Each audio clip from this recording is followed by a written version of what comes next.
Hello everyone, and welcome back to another video. Today I will be going through the synthesis of para-diazodinitrophenol. This content is a little different from the usual computational chemistry, but I hope you will enjoy it nonetheless. I have quite a few exciting projects on the way, both in terms of computational tutorials and chemical synthesis. I would also like to say a huge thank you to all my subscribers for reaching the 100 subscriber goal. It is amazing to see such growth, especially for a small channel like mine. So, without further ado, let's dive into the theory. First step to this synthesis is to extract the N-acetyl para-aminophenol, commonly known as paracetamol. To do this, we first have to dissolve a bunch of paracetamol tablets containing just above 25 grams of paracetamol in total into ethanol. We plan to heat the mixture and then filter it to remove the majority of the pill fillers found in the paracetamol tablets. Finally, we evaporate off the ethanol and add water at various stages to get the paracetamol to crystallize out. After filtering and drying the paracetamol crystals, we nitrate them using high concentration sulfuric and nitric acid. We do this using an ice bath and by combining the nitrating mixture with the paracetamol in sulfuric acid solution very slowly. The next step is to deacetylate the molecule, which can be achieved by first converting the molecule to its sulfate salt by heating it with sulfuric acid, and then adding ammonia until the isopycramic acid crystallizes out, being careful not to add too much ammonia and creating the ammonium salt instead. Finally, we diazonate the molecule by making nitrous acid solution in situ with sulfuric acid and sodium nitrite. I started by collecting these tablets I bought at the local pharmacy into a beaker and then powdering them with a mortar and pestle. I added them to an Erlenmeyer flask with some ethanol and heating, after which I filtered out all the unwanted fillers.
Evaporated the ethanol, making sure to drive off any flammable ethanol vapors. Near the end, I added water and kept the heating on until the paracetamol started to crystallize. I left the paracetamol to dry.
next step was the nitration. I prepared an ice bath, dissolved the paracetamol and sulfuric acid, and prepared a nitrating mixture.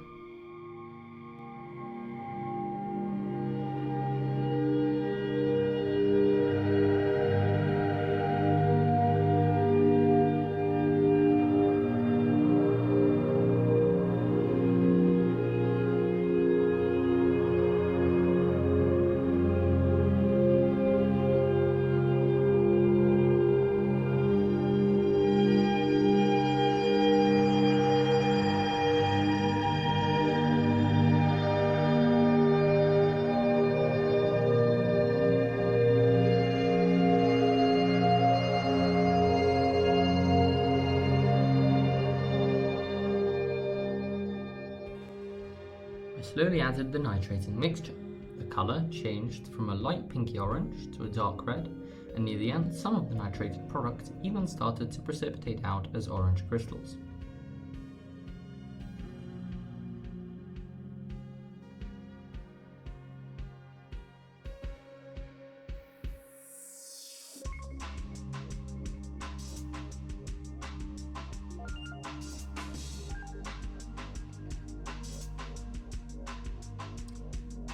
I was supposed to quench the mixture with crushed ice to precipitate out the product.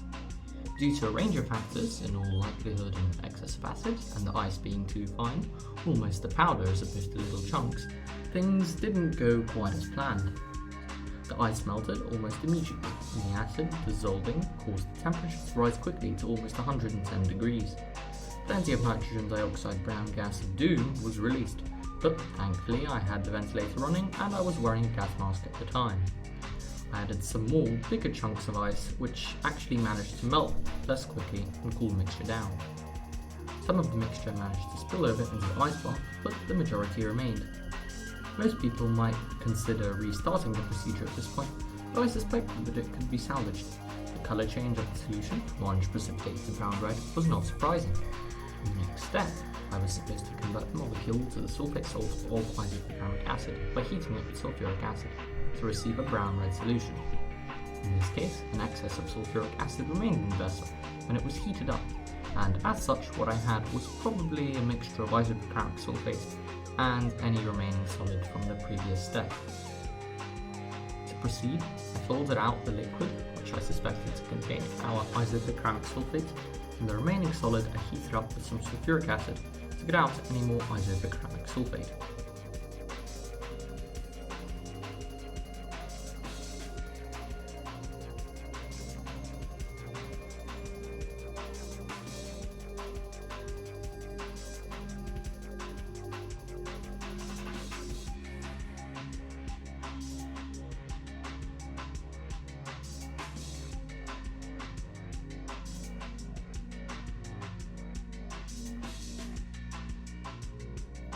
Filtered that again, and this time I was left with some plasticky chunks, which was almost certainly polymerized pill filler. To precipitate out the isopropylic acid, I had to add ammonia until almost exactly the pH 4 point. If any more ammonia was added, the isopropylic acid would turn into ammonium isopicromate, which we do not want. I started by doing this in a beaker and did not notice any precipitate. I tried this with another batch of liquid and I did not notice any precipitate either. I used up all my ammonia before I ended up putting all the liquid, almost 2 litres as opposed to 200 millilitres in the original procedure, into a bucket. I was amazed when I saw a precipitate starting to form in the bucket and checked the pH, which was exactly full. I spent the rest of the night filtering away to end up with a final and reasonably red patch of isopropylic acid, which indicated that it had a decent purity. I'm amazed that I had the exact right amount of ammonia on hand, and that by eventually adding all of it into a bucket, I managed to hit the perfect pH to get the precipitate. I suspected that the reason I didn't see any precipitate earlier is that I had a massive excess of liquid, and as soon as I added too much ammonia, the ammonium isopicromate partially redissolved, which would not have been an issue in the original procedure using only 200 milliliters. On the bright side, I managed to get a reasonably pure product, although at a disappointingly low yield. Finally, I had to complete the diazonation, which I decided to do in solution at room temperature, as this was supposedly the most effective method. heated up some isopycramic acid with sulfuric acid to convert it back to the isopycramic sulfate. I then added in a solution of sodium nitrite and could smell nitrogen dioxide faintly, which was a good sign. I filtered to get a yellow-orange precipitate, which indicated that we had successfully created the para-diazodinitrophenol.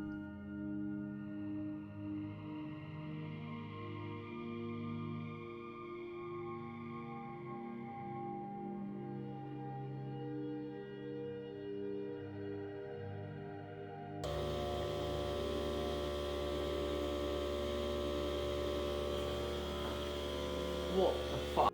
I redissolved it in acetone and then crystallized it out in the freezer, after which I got some beautifully orange crystals in the solution. Unfortunately, I left the crystals to dry in a bright room, and when I returned, they turned a darker red-brown. But this too was a good sign because the highly reactive diazonium group on the p-DDNP causes it to oxidize and turn dark red in the presence of bright light.